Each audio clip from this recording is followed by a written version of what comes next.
I don't know how else to state this. I think I'm holding in my hand the worst college football take I've seen in a long, long time. Bradley put it up on the screen there. This is Curtis from Charlotte, North Carolina. And he said, why do people like you who claim to love college football fight against it doing what works for other sports? You talk about the 2014 playoff proposal like it was the worst idea in the world. Imagine having something like March Madness in college football. It would be must see. And I'm supposed to respond to that. Curtis. We do have a rule around here about things of this nature. Now, if you're watching the show, I love you, Curtis. But watching the show doesn't make you immune from casual takes. You may not be a casual person. Smart people do say casual things sometimes. Now, casual people never say smart things. We're going to hope, Curtis, that you're a smart person that has stumbled upon a very, very casual take. But this is a horrible take. It is a terrible way to view college football. So, Bradley, keep it in your holster there because I'm going to have you probably put that up a few times. So I just want to walk you guys through this because I know many people in your social circles once upon a time have probably said something about this. Firstly, when it comes to other sports, college basketball, Major League Baseball, NFL, I can't state this clearly enough, all right? I could not care less how college football compares to any other sport out there because I believe college football is one of one.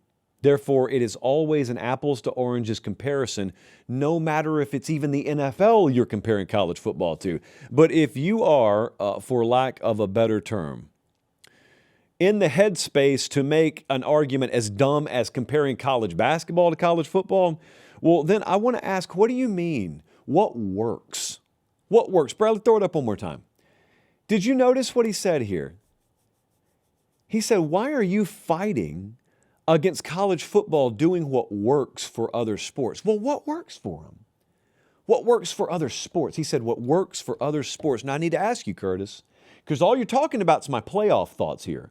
So are you talking about comparing the college football playoff to March Madness? Just heads up as products? Or are you talking about what's good for other sports? Because if you're talking about what's good for a sport, March Madness is terrible for the overall state of college basketball. March Madness as a product's amazing. So when I say what's good for a sport, I mean what makes me watch the regular season. That's what's best for a sport to me. Like, that's my personal feel. But college football is a little bit different than everything else. So in college football, the best postseason format is the kind of postseason format that has you glued to your TV in week 1, 3, 7, 10, and 13 because those games are vital and must see. There's urgency on them. There's maximum importance on them. College basketball makes me feel like I couldn't care less about its regular season. It's a 1-month sport. I had Jesse go look. Did you know Illinois and Nebraska played today? It's a top 10 matchup. I cannot wait to get those viewership numbers. Now, I know a lot of you are saying, Josh, you always say ratings don't matter. No. They don't matter in a sense of you enjoying what you enjoy. But when it comes to measuring the kind of urgency that's placed on a regular season, they give a crystal clear indication of what a postseason format does to that sport's regular season. So comparing postseasons is a little bit different here. But even if you want to compare postseasons, you're not going to get any pushback from me that the NCAA tournament is amazing. I'm right there glued right along with you guys. Now, hey guys, do me one favor. Check and see if you're subscribed to the channel. If you are, great. If you're not, it's that easy. It's free. It doesn't cost you anything. It doesn't sign you up for anything. It just helps us do the show this way forever. All right, back to the clip. Also, right along with you, I'm trying to learn everything I can about Creighton in the 24 hours leading up to tip-off of the first round because I haven't watched a game of theirs all year because the postseason has led me to realize I don't need to watch them in the regular season. I don't ever want college football to be like that. That's the first thing. The second thing is the expansionist truthers out there always love starting the book on chapter 9. They always love saying, man, a 2014 playoff would be awesome. Why would you be against a 2014 playoff? Or they'll say something like this, how can you deny that a 2014 playoff would be amazing to watch? And the answer is, I don't deny that. But that's chapter 9 of the book. The playoff itself would be a must-see television product, just like the NCAA tournament in March and April. That's a must-see television product. The question is, how did it render the 4 or 5 months leading up to it, i.e. the regular season? College basketball's postseason tournament format renders its regular season irrelevant. Now, if you're a hardcore basketball fan, you're watching those games, but you're not watching those games. You didn't watch Alabama and Florida earlier today because you knew there was maximum postseason implications on the line.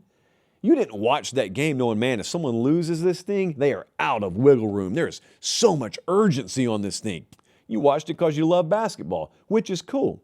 And I'd probably always watch college football. But if you're talking about feeling that urgency, if you're talking about that unmistakable puckering that you get early on Saturday morning, leading into Saturday afternoon, because you know your game kicks off tonight and you've already got one loss, and if you guys lose again, you may be out of it. Notre Dame felt that as early as week 3 last year, their second game of the season. They felt it that early. There's no other sport in America that offers that feeling. That's a good feeling. You want more of that in college football, not less of that. So when I look at how awesome a 2014 playoff would be, yeah, in isolation, it would be must-see. I don't ever disagree with that, but the playoff expansionists, the expansion truthers, don't ever like to start the book on chapter 1. Because if you start the book on chapter 1, Notre Dame goes and plays Miami and they lose. And then they come home and they play A&M and they lose. And you know what you say after that? Well, man, we got to get our act together. Can't afford to lose too many more of these. We'll be out of the 2014 playoff. Is that really what you want college football to be? I can answer definitively. I don't want college football to be that. And I think it helps to hear debates on this. Because I think if you just hear someone say it, probably throw it up one more time. If you hear someone just say that last part especially, man, a 2014 playoff in college football, imagine having something like March Madness in college football. It would be must see.